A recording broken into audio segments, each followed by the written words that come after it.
Right, people, Mathys Tel, whoop-de-bloody-do. Twister Rooney, it's deadline day, put your tie on. We're going to talk about Mathys Tel, who's going to Tottenham. Now, we did a video looking at the runners and riders, and in the end, I kind of veered away from Tottenham, and I went to Arsenal.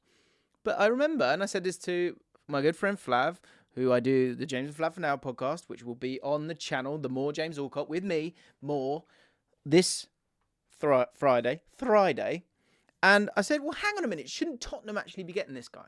Now, they've got him, but have they got him? That's the question that we've got to discuss here. Lots to talk about, and I want to talk tactically because what I've got here is I've got a whole load of goals that he scored. And when it actually comes down to it, Tel in this team is a really, really, really good option for everyone involved. He scored 10 goals last year for Thomas Tuchel's Bayern Munich. Many predicted that he would continue to get more and more minutes, but he's only managed 458 minutes for Bayern Munich. Yet at the same time, Arsenal are bothered, United are bothered, Villa are bothered, Chelsea are bothered, Tottenham, of course, are bothered and want him. And there's a reason for that, because he's a really good player. And the fit here with Tottenham is a great one for the player, but with this loan move, and from all I've seen in terms of the structuring, apparently, Ange picked up the phone, mate. He went, it's who you are, mate. This is what you want to be, mate. You want to come play with me, mate? Eh? Mathys said, I don't know if this is the right move for me. That's French. And Ange went, oh, mate, come on. And he went, all right, I'll pop down. So what is Mathys Tel? Mathys Tel is, I'm saying Matthias now because Jim White said it. It's Mathys Tel, isn't it? I might have that wrong as well. With the injury crisis that's occurred, what is really interesting is that some of these guys, the cavalry is coming. They're on their way back. So what does that mean for Tel? Because Tel can play in 3 different positions. I'm going to show you goals that he scored in all 3. On the right-hand side, on the left, and through the middle. Generally, he's considered to be a left-sided player. I think when we were talking about him playing for Man United or other teams, he can play in this half space if he needed to, but generally he doesn't start there. He ends up there. He likes to have that sort of wider berth and then make his way in. But that said, he can play on the right-hand side as well. And if you think of Brennan Johnson and the goals that he's been able to score, to have someone like Tel, who is technically better, has like a really nice nose for goal, and is a good finisher as well, and clearly has that kind of confidence. Those goals at the back post, I think, are there for him, but I think he will help a lot of the other players. Let's go to the tactics board, and in particular, some of the goals that he scored, because let's start from the right-hand side, because there's some options here for him, because I don't hate him on the right-hand side, and I think when you're trying to get Son in, Solanke's going to be back soon, to have someone with him and his abilities, I think is a really, really exciting one for Tottenham. Here he is right here. Now, one thing I will say is he's generally got the bulk of his minutes late in games, okay? So that probably does play a part, and it might be one where you can inflate his brilliance, let's say, because it's one, and it's something that I'm generally a bit nervous about. Say with John Duran, a lot of his goals have come from not starting games, from coming on, and that's when the game is just that little bit more open. That said, there's clearly talent here. The guy's 19, everyone wants him, and it's an interesting one where if this loan goes well, what does that mean for Tel? Does he go elsewhere? Does he stay there? Are Tottenham able to get it kind of over the line? And do you have a Gravenberch kind of scenario here where, you know, Gravenberch left, Bayern Munich weren't too bothered. They made some money, but the club's happy as well. And then he goes on to do great things. In terms of his numbers, they are pretty impressive in terms of per 90. But again, this is the context here that's really important, I think, is the substitute situation. In the fact that 23-24, 0.63 goals per 90, 0.38 assists per 90, 4.06 progressive carries per 90, 3.75 shots per 90, 1.5 of those on target, 0.34 XG generated per 90, so outdoing his XG. 4.14 shot creating actions per 90. But we take that massive pinch of salt. So what does he offer stylistically? As I said, he has got that nous for being alive, being alert, but also has the, you know, athletic qualities needed. I keep seeing 6 foot, and I keep seeing 5'11" in terms of how tall he is, but he's got some size to him, and he's got a bit of strength to it. Let me explain exactly what I'm talking about. So this is one where they're trying. I think this is Union Berlin, actually. Is it FC Union? I'm guessing. I don't know. I don't know who they're playing. FCU. Let me know in the comments down below. But the ball gets played in here. Oh, it all gets played in here, and they get dispossessed. The important thing here is Mathys Tel, also Nathan Teller there, always ready to react.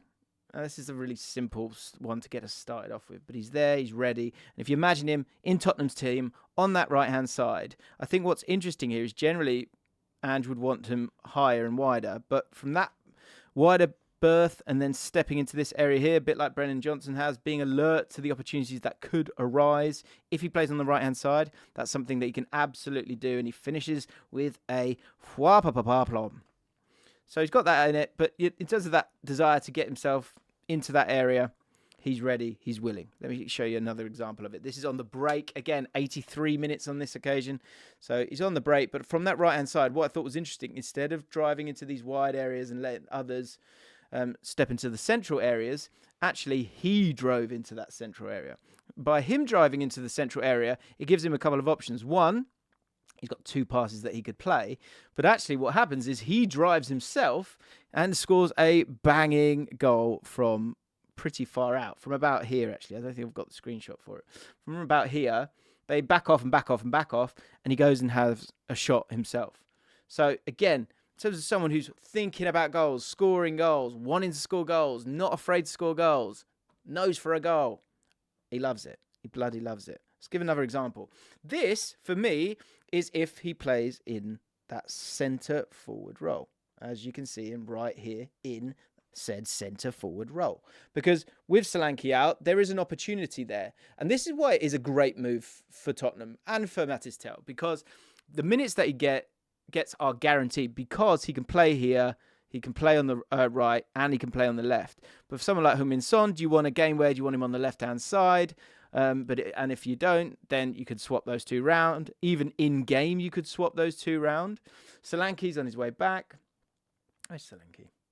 Solanke's on his way back. So when Solanke gets back, he's obviously going to come and play as a centre forward. And actually, the 2 of them won't be similar in terms of being centre forwards. So again, it might be one where now you've kind of got a bit of an upgrade here. If you did that, put Kulusevski in midfield if you wanted to as well, which I think if you think of that Man United game, that's when they were the best, when you had Johnson, Heung-min Son and Solanke, and he can do that as well. But if he does play as a centre forward, don't expect him to be the same as Solanke. Yes, he can kind of hold up the ball, but that's not what he's looking for. That's not what he's really about. Let me show you exactly what I mean. Because this, for me, shows the personality of Mathys Tel and the good bits and the bad bits. So first of all, I think if this is Solanke, I think he stays in between these 2 lines here. He stays in between. I can never remember what the D, I guess it is, isn't it? But he stays in that area for me. Mathys Tel doesn't do that. The ball is over here, and it's on its way wide. And as we move it on, I think you see one side of him that could frustrate Tottenham a little bit in terms of he makes his way over here. That's pointless. But he's kind of trying to come and help out. So I appreciate it, but in terms of a centre forward, if he is to play centre forward, you don't need to be doing that. Once the ball's in this area of the pitch, you've kind of come and done your bit. Maybe you thought he might be peeling over to this side. It's not really. And as we move on, so that's a sort of silly movement. Like by this point, you're too close. You're kind of getting in the way of everyone now. Stop it. And the winger's going to get there, and he's actually going to pull across to the back post. But what is great, and what he does have, and it's something that we're seeing with Marmoush a lot at the moment, and I like it, is constant movement, double movement. And I'll show you another example in a sec. But he's over there. The ball gets chipped to the back post. Oh, can you find the ball? Where is it? There it is. There. And what's great is Mathys Tel doesn't stop. He actually was here initially. He was hoping for a cutback here. But then when it actually finds him, look at that. Fox in the box on the 6-yard line, constantly moving. And because of the speed that he has, the pace that he has, he's able to get himself back in the perfect spot. Now, he went the long way round, didn't he? Because he went, instead of going like this, taking your time, maybe a bit of movement and there, he actually went like this. Now, who cares if he gets you a goal? But that's one thing I would say, is that I think his movement would be different to Solanke's. Now, Solanke works very, very hard. And what is great is that he has just that desire to score goals, but also that little bit of strength. And there's a bit of maverick in him, I feel. I think there is that bit of maverick of him, and he wants to show that, and he's going to be able to do that. This is a great example of him showing a bit of ingenuity, spark, and again, that desire to score goals first and foremost. The ball is... we're playing the same game again, aren't we? It's like in the air here somewhere. There it is. It's there. There. Right? And it's come from across. It got headed out, and it's about to drop over here.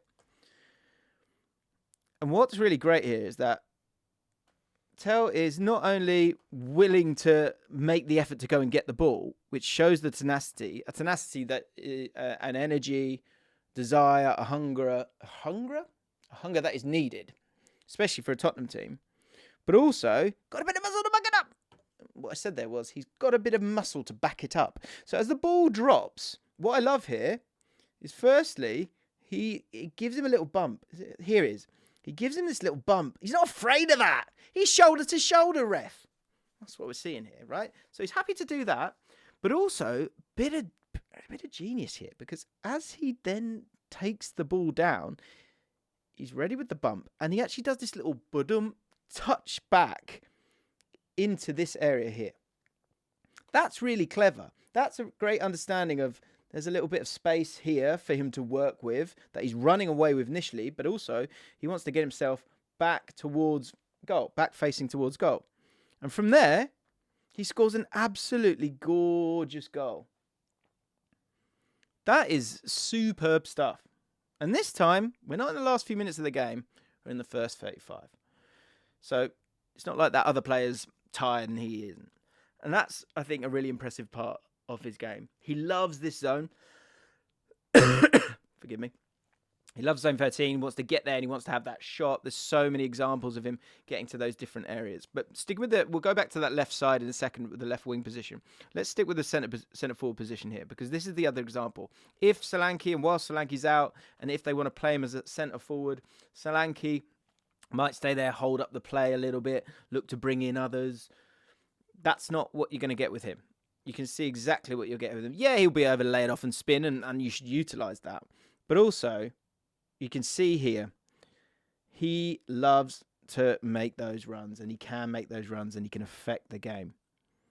But also, again, when he gets into those positions, he's got a confidence that I really, really like. He's pointing there, he's dictating the play with his body language, saying, "Put me in, young man."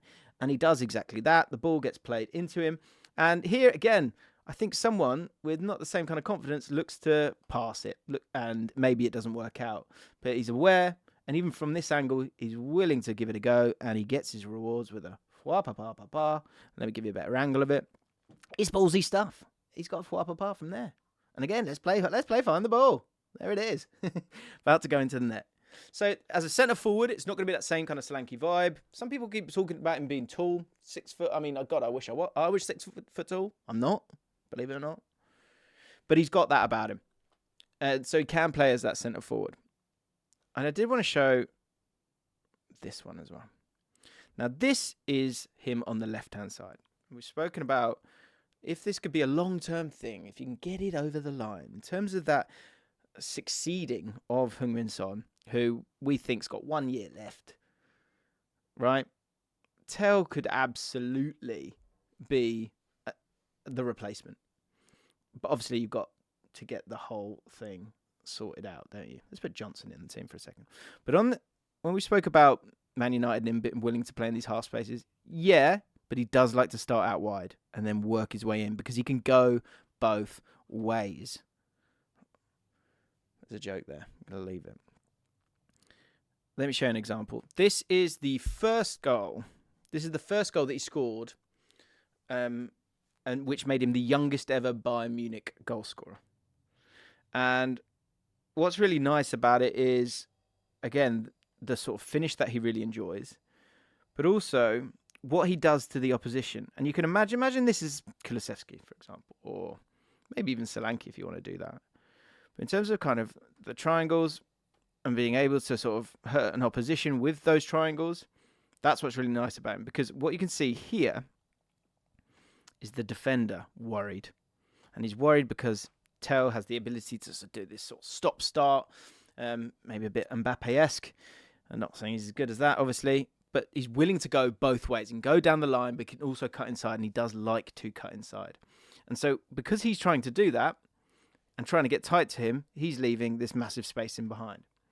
And it allows, and if you think about Tottenham and how they play, and they like to play the ball forwards, it's a really, really good fit. Because if we move it on, ball gets played, and he just passes it on. And all of a sudden, you're up the field, he's getting dragged out, there's all sorts of problems. But it doesn't stop there. As he plays, he continues his run. He's got that about him. Because he actually really, really enjoys, you know what I'm going to say, being in these sort of half spaces. And not really even that. He actually kind of wants to be here more than anything. This area here. And as we move it on, he's going to play that ball. And then there's a real bit of brilliance. And it's the brilliance that we did a video on Elise a while back. And this sort of, your body language is so important as a dribbler. And what's really nice here is he gets the ball, but he doesn't get the ball stand and try and open up and move that way. He actually closes his body language off, as you can see. And the defender thinks he's going that way. Poor defender. And with the touch as well, the touch it's not just a wee touch just to here. And these little things matter. It's not just a wee touch here. It's a wee touch to about here. So when you do that and put a bit of pace on it, it affects the body weight of your defender because they think you might be going down to the byline here. And you've got to be ready for that. And that's what he does amazingly. He does this naturally. As I say, this is the goal that he scores to become the youngest ever Bayern Munich goal scorer. So as we move it along, he's shifted that body weight, but he himself knows what he's doing. And now his chest, let's say, from facing that way, is now facing that way.